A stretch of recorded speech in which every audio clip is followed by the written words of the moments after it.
Ассаламу алейкум мекендештер, Култуш компаниясы Москвадагы офиси.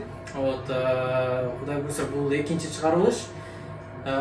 Бизде бүгүн конокто жаңы биздин кардарыбыз Бактыбек. Алмастар Гейзелим. Бүгүн биз мына келип курулуш компаниясынан негизи келип бир квартира алайын деп атканбыз. Анан келип аябай ушу условиялар жагып, ошо курулуш компаниясынын деги эле бүт баардык командасынын жана кылган мамилеси жана бизге коюп берген шарттар аябай жагып, самое главное туура келип, анан эки квартира алалы деп чечтик. Буюрса аман эсен жакшылап төлөп алганга ниет кылып атабыз. Ошол келгиле, я думаю, баарыңарга жагат. Шарттар аябай жакшы. Бекболот деген менеджер тандасаңар, андан да жакшы шарт болуп кетти. Бакыт өзүң жөнүндө кичине айтып кетсең, бул жакта канча жылдан бери иштейсиң, Москвада эмне менен алектенесиң, өзүң жөнүндө кыскача айтып кетсең. Москвада биз 3 жылдан бери келинчек өзүм медицина чөйрөсүндө иштейбиз, врач-хирург болуп иштейбиз. Врач-хирург, Ооба.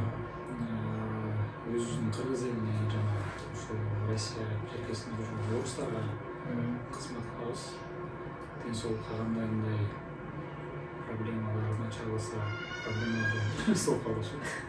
Монтажы көп кийинчи. Ден соолугуна кандай бир кызмат болсо, кайрылсаңар болот. Өзүңө таанылып кеткизме дегендечи. Ошол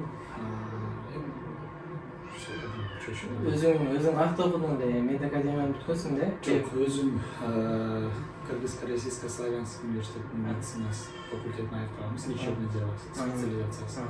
Ординатура биринчи городской больницада Фучка деген. Фучка, да? Под руководством профессора Мусаева Кобдетиновичтин. Ошол кийин бул жага келип эмгектене баштаганбыз. То есть ал жакта кичине иштеп, анан бияка Жок, ординатурадан кийин эле сразу бул жага. Ординатураны Бишкекте бүтүргөнсүң, анан бул жака жумушка кирдиң ошондой. Госучреждение. Бул жакта эмне болду, сразу эле жумушка алды да, с опытом деп. Жок, бул жерге келип биринчи келгенде дипломдук подтверждение алдым. Дипломдук подтверждение алгандан кийин сразу жумушка алышты. Өзүнүн этаптары бар, поликлиника, стационар. Хирургия дегенде кандай, только мындай оор жаракат алып келгенде же какой-то бир болезнь келгенде операция кыласыңар да, бүт биринчи эмне болот, бир неме оору киши келсе, эмне кылыш керек биринчи? Биздин отделение общей хирургия деп эметилет, плановый, экстренный деп коет. Негизи бүт ошол торак-абдоминальный хирургия деп коет.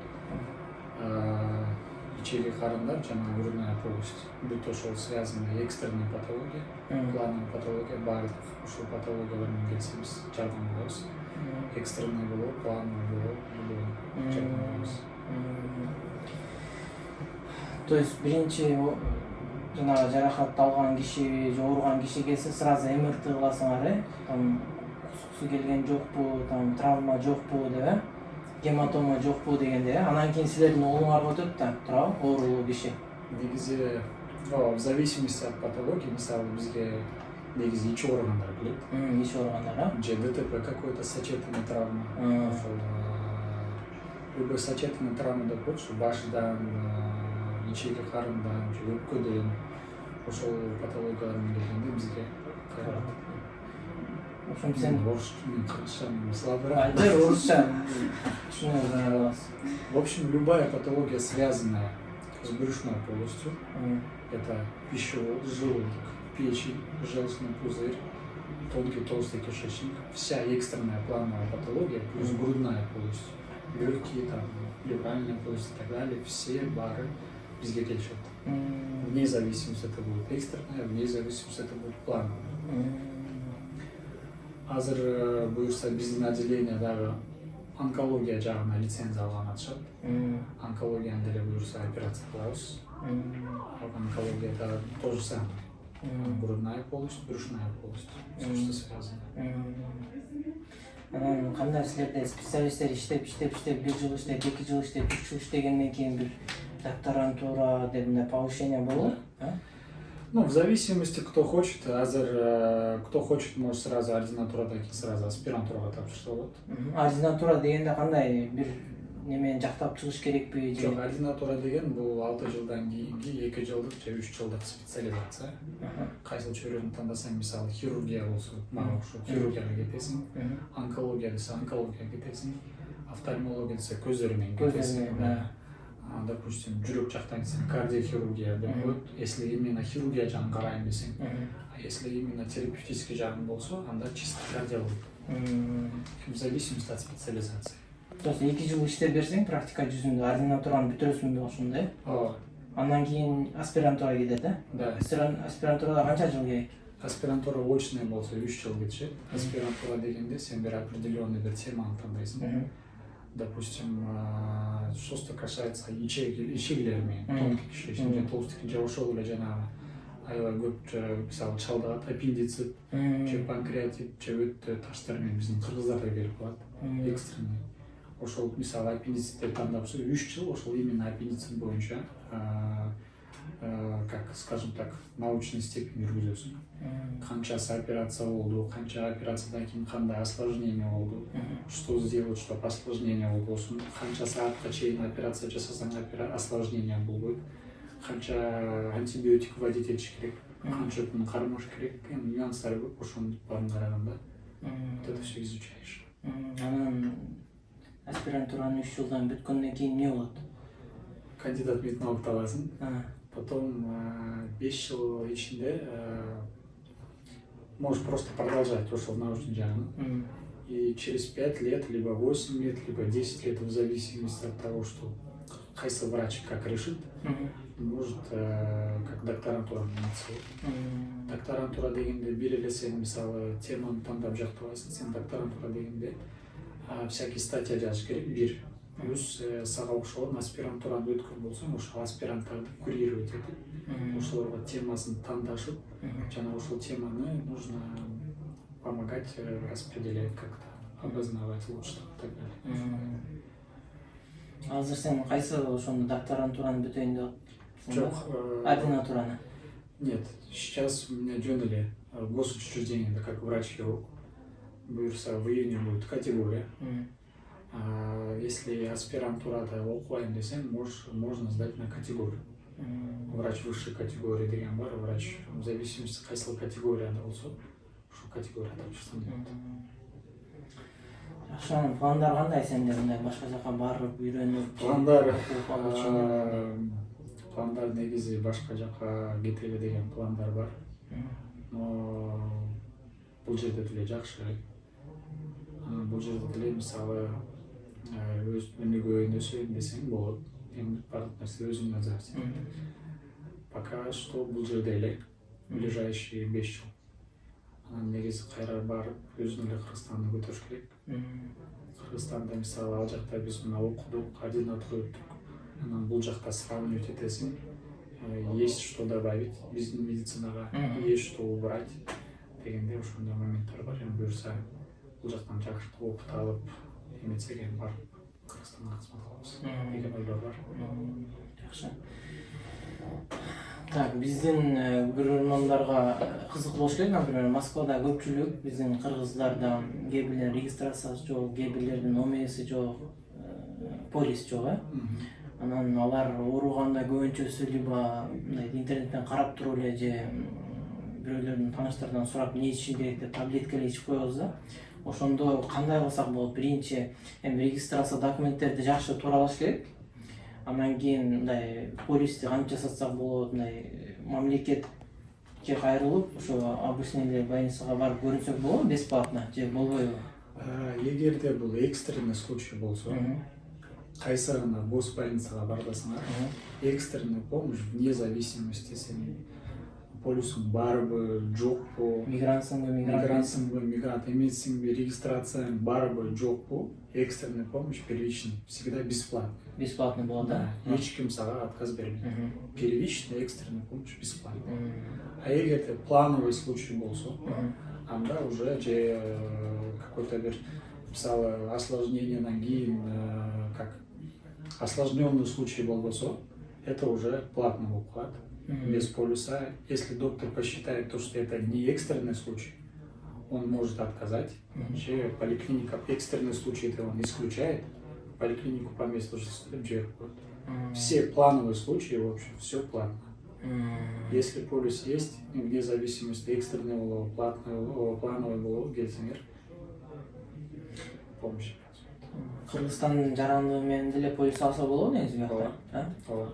Ал үчүн легально иштеш керек, регистрация официально иштеш керек, регистрация болуш керек, анан барып эненен снилсти чыгарып туруп, анан полис алынат. Негизи в основном снилс и официальный трудовой договор. Вот это все очень важно. То есть ал жаран как мигрант болсо деле келип биякта налогун төлөп атат мамлекетке.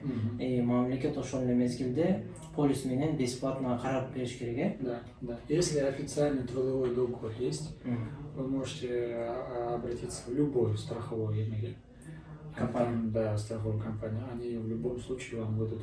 Если действительно у вас есть трудовой договор, и он официальный. Жакшы, чоң рахмат информацияга. Анан дагы так 3 жылдан бери Москвада эмгектенип жүрөсүң, Анан неге кандай каяктан ой келди бияктан алып коюш керек деп кутту негизи эле сен биринчи каяктан көрүп калдың? Кут курулуш компаниясын негизи интернеттен эле көрдүм.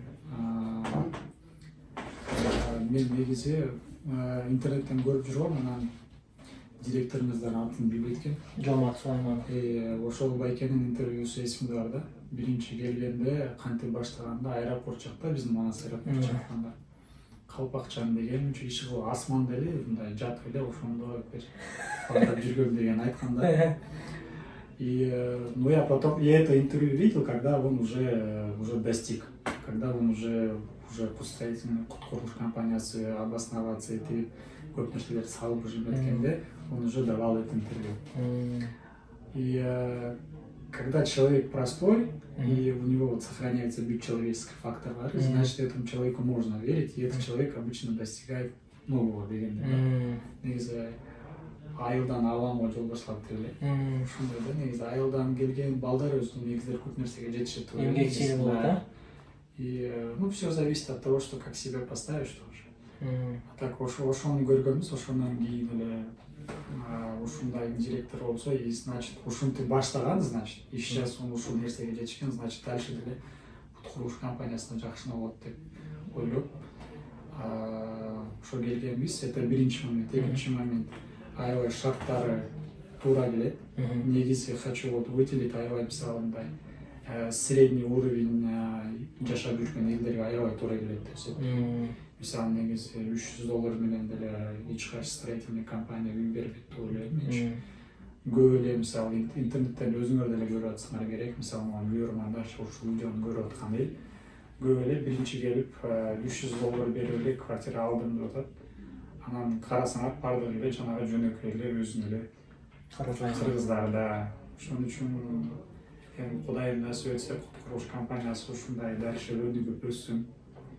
Самое главное, элге ушундай жакшына кызмат кылсын. Именно еще раз хочу подчеркнуть, туура шарт туура келген, это очень самый важный момент деп ойлойм. Ошол анан мындан ары, я думаю, кут курулуш компаниясы мындан да жакшы условия кылат деп ойлойм. И, конечно, хочу пожелать мындан да жакшы условия кылганга аракеттенген. Ошентип эле келип алып койгонбуз. Негизи эле келгенде бир, жана повторюсь, бир эле квартира алайлы дегенбиз, анан келип эле бир эмес 2 квартира болуп кетти. Вот буюрса мына сентябрь айында дагы 3 объекттер бар экен. Эми өзү айтат, өздөрү эметет. Анан бир жакшы сонун нерселери бар экен, жак эле жана без первоначальный взнос деген, буюрса насип этсе ошол жактан алган атабыз. И всех призываю к этому. Так что недвижимость — это вклад в будущее, булар өздөрү деле айтат. Анан ошол. Сен башына келгенде жана брачкаң да бар болчу, же досуң беле? Ал менин байкем. Менин келинчегимдин байкеси. Үчөө келип, да, үчөөбүз келип сразу 3 квартира алгансыңар да? 2 эмес, 3 квартира сразу. Биздин семьяныкы 2 квартира. Силердин семья эми 2 квартира. Анан мындай да, например, биякта мекендештер Сен ғой, например, медицина жаатында иштейткенсиң. Бизде көбүнчөсү мигранттар биздин кыргыз эл бияка келгенде кесипке ээ эмес болуп эле келет да, 11 классты бүтүп келет же 2 курстан келет, академический алыпчы.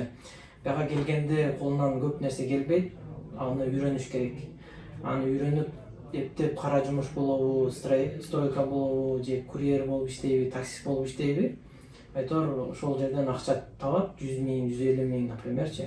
Анан ошол акчаны мындай кармап калыш керек да. То есть 2 жыл, 3 жыл, 4 жыл, 5 жылдап иштегендер бар, бирок в итоге результат жок. Натыйжа жок да. Акча иштейт, бирок каяка кетип атат, мындай результат керек да. Ошол жагынан бир аз ойлондум анда сиз эле. Ошо меники ушундай ситуация болгон да. Мен, получается, келгенде окуумду вынуждена получилось бросить. Мен өзү архитектурага окугам. Бул жакта, Нет, эмеде. Бишкекте, КГУстада архитектор училась. Бул жака келип, тоже такие обстоятельства получились. Бияка келип, анан тоже мен только помню, что бияка одна цель — просто заработать на хорошую жизнь.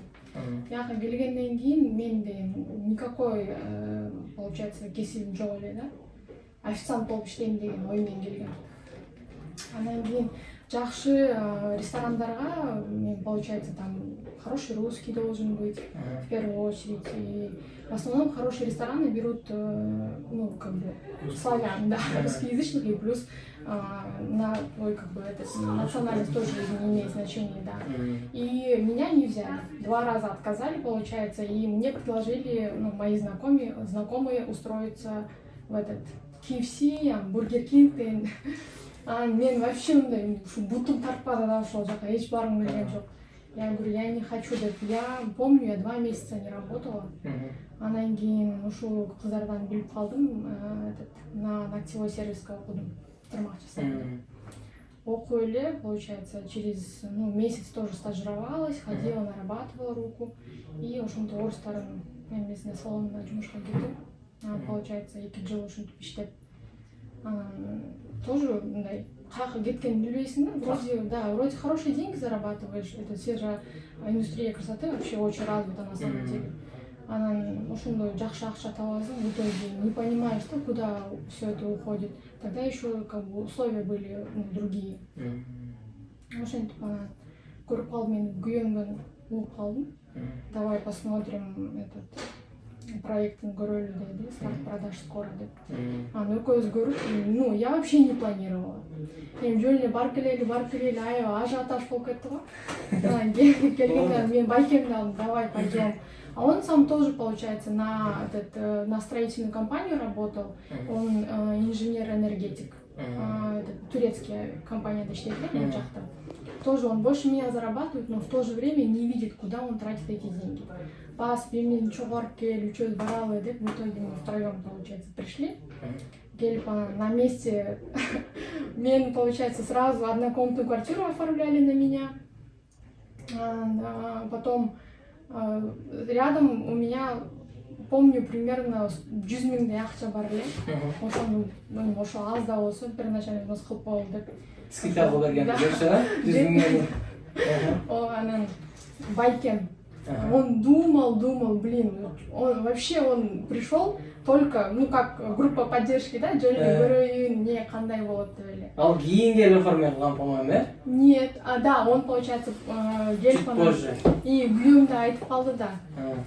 Давай, пока ездим, ну вот ты там осилишь, что ты переживаешь, не переживай, давай, дегенмен он на следующий день, либо через несколько дней пришел и оформил тоже двухкомнатную квартиру. Ошондо менде однушка. Сиз ошон былтыр июлда, по-моему, оформлганбыз, э? Ошондон бери канча төлөп койдуңуз, например, однушкага? Ошондон бери однушкага меники 40 097 сомдон чыккан. Азыр мен уже 475 000. 500 000 төлөп коюпсуз, э? Грубо говоря, да, почти 500 000 уже. Молодец. То есть акча бир максат койдуңуз, квартира аламын депчи, Бишкектен өзүмдүн однокомнатный квартирам болот деп. Алдыңыз, договор түздүңүз, уже сиз үчүн мотивация болду. Билинбей эле төлөнүп калат азыр, э? Билинбей эле, и еще самое важное то, что по финансам и по карману, да, не бьет. То есть это там 40 000 акча, азыркы деген азыркы московский эме менен бул тияка бияка 4 жолу барып келсең эле все уже жок да, тейке барып 5 000 жеп терден 5 000 бир кийим алып ошо менен жок болуп кетет да. Бул да самое важное для меня, что это по карману не бьет, по финансам. Билинбей эле ушинтип. Особенно вот удобное приложение, заходишь и ты смотришь, сколько уже оплатил.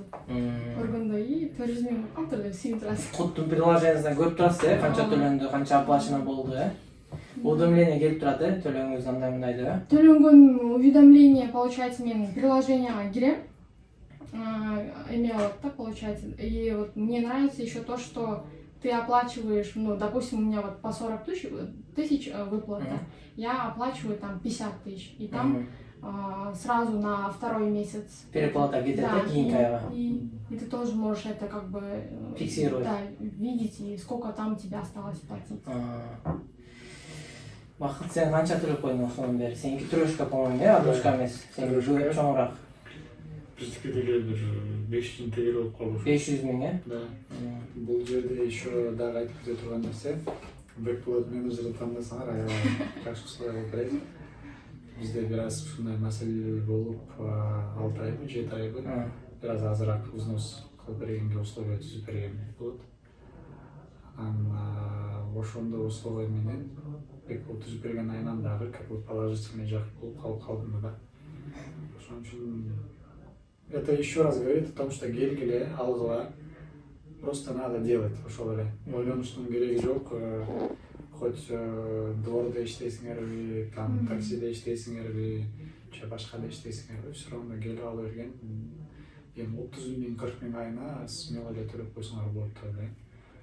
Так что просто надо делать, да. Максат коюш керек, тем более алганыңардан кийин уже дополнительно өзүңөргө азыр мына айтып аткандай стимул болот, что вот у меня есть. Анан плюс барганыңарда дагы мындай уже уверенно барасыңар, зато 5 жыл жүрөсүңөр. Мисалы мен тааныган балдар бар. Ушул жерде жүргөн 10 жыл, 8 жыл, 7 жыл жүргөндөр бар. Дагы деле мындай деньги куда-то шли, но в итоге куда шли, сами не знаем. Так что, когда есть такая возможность, лучше делать. Да, вот у меня еще один момент. Мен алгандан кийин спустя почти полгода мен подружкам бар эле да. Жакын сүйлөшүп калдык, анан я ей как-то, мен уж квартира алдым деп айткан эмесмин. Но она как-то спросила, я сказала, вот мы там взяли, мен байкем алды, күйөөм отдельно алды, мен алдым деп айткандан кийин перед Новым годом Кыргызстанга кеткен болчу да. Мен да ала окшойм деп мамасына айтып, пландап Кыргызстанга барып 2 квартира оформили. Получается, первоначальный взнос $1 000 000 был. 2 квартира алдым. Мага айтпадыңар го? Кыргызстанга кетип калды да. Кыргызстанга алды. Алар бул алам деп, ана прошлый келгенден кийин уже айтып атпайбы. Жарым жылдан кийинби? Мы не были в курсе, что, по крайней мере, она... Да, она вообще не знала, что так старт что ты не продаж был. заведи меня, так сразу бекплот. Негизи куткуруш компаниясы мындай да. Анан бекплоттон алсаңар ушундай шарттарда эмес. Негизи куткуруш компаниясы ар бир клиентти, ар бир кардарга мындай индивидуальный подход кылат. Кимдин шарты кандай, напримерчи. Кээ бирлер бар, например, өзү жашаш үчүн эмес, как инвестиция кылып алышат да квартиранычы. Например, акчаны жөн эле подушканын астына топтой турган болсоң, инфляция жейт аныч, например, бул жылы, например, бир нанды 20 рубльге алсаң, эмки жылы 20 рубльге келбейт, 25-30 рубль болуп калат да. То есть однокомнатный квартира деле, например, бул жылы 3 миллионлук квартираны алсаң, эмки жылы 3,5 миллион, 4 миллион болуп калышы мүмкүн дегендейчи. То есть көпчүлүгү, например, Москвада иштеп жүргөндөр, например, барды эле таксист, барды эле жандай эме эмес да. Медицина жаатында иштегендер бар, например, акчасы барлар бар да, эмне кылышты билбейт. Көпчүлүгү анан жандай моменттер да бар экен. Биякта көп жылдан бери, 15 жылдан бери жүрөт. Уже кичине жашоо жандай возраст келип калды, уже Кыргызстанга барыш керек. Кыргызстандан үй алышты ойлонуп баштайт да. Ошол урматтуу көрөрмандар, дагы ушул жаңы суроолоруңуз болсо, сизде ойлонуп турган дагы жазып кетсеңиздер болот комментарийге. Бул биздин экинчи чыгарылыш болду. Биздин кардаларга чоң рахмат, ыраазычылык билдиребиз. Квартираңыздарды жакшы төлөп алыңыздар. Берекелүү квартира алган болсун. 2 квартира эмес, 3, 4, 5, 6, 10 квартира алыңыздар келечекте. Менин оюмча Куткуш компаниясы менен келишим түзүп, эч жаңылбадыңыздар. Сиздердин ишенимиңиздерди аткарганга аракет кылат компания. Буга чейин 2019-дан бери ишин алып бараткан болсо, Куткуш компаниясы азыр Олокон бул ушу 12-чи объект. 12 объекттин ичинен бүгүнкү канча 19 май 2024-жыл буга чейин 6 объект уже элдерге күлүш үчүн тапшырдык. 6 объект бүтүрдүк. Дагы Кудай буйрса сентябрда дагы бир объектти колуна тапшырабыз, күлүштөрүн өз элдеринечи. Ошондо 5 объект калат да биздечи. 5 объект Кудай буйрса эгерде план менен бүт келсе 2024 декабрда 2 объектти тапшырабыз, Үмүт жана Акниет. Андан кийин 2025 4 кварталга келечек 2 менен Белек тапшырабыз. Анан 2027 Кудай буйрса Олокон ремонту менен тапшырылат. Олоконду тандап жакшы кылгансыңар, бүт шарттар түзүлгөн, мектеп, садик, спорт комплекси, стадиону бүт бонус бар. Жакында да Азияда эң чоң стадион курулган да, жана уксаңар керек, FIFA менен совместный проект болуп атат. То есть FIFA менен совместный проект дегенде бул международный проект да. Международный проект дегенде жаңандай эмес да. То есть ал жерде бүт нерсе каралган. Парковка каякта болуш керек, выход, безопасный выходтар, тиги бу бүт жагы каралып, дүйнөлүк мировой стандарт менен башкача айтканда курулуп атат. То есть ал жер курулуп бүткөндөн кийин Олокон жанында ал жактын ценасы дагы да өсөт да. Например, Москвадан деле кандай метрого жакын жерден бир квартира алам десең, соответственно, баасы башка, выше. Ошол сыяктуу да. То есть азыр силер $900 эмес, даже башында алгансыңар да $850 айланса керек, по-моему, конвертация кылса. Примерно 75 миң сомдон, Азыр, например, наличкага алам десең, как минимум $1200 да, ремонту менен, втадичка алам десең наличкагачы. То есть силер 3 жылдан кийинки нерсеге вкладывать этип атасыңар, 3 жылдан кийин, соответственно, бияктын баасы менин прогнозум боюнча примерно $1400 болот да, бияктын метр квадратычы. Дагы бир оформление алгам. Дагы бир жол куттуктайбыз анда. Батирхут болсун. Бул жак анан договорун азыр алып кеттик. Просто убактысы жок болуп, элге кызмат кылып дегендей. Ошол анда жакшы төлөп алгыла, берекелүү үйлөрдөн болсун. Сиздер менен коштошобуз.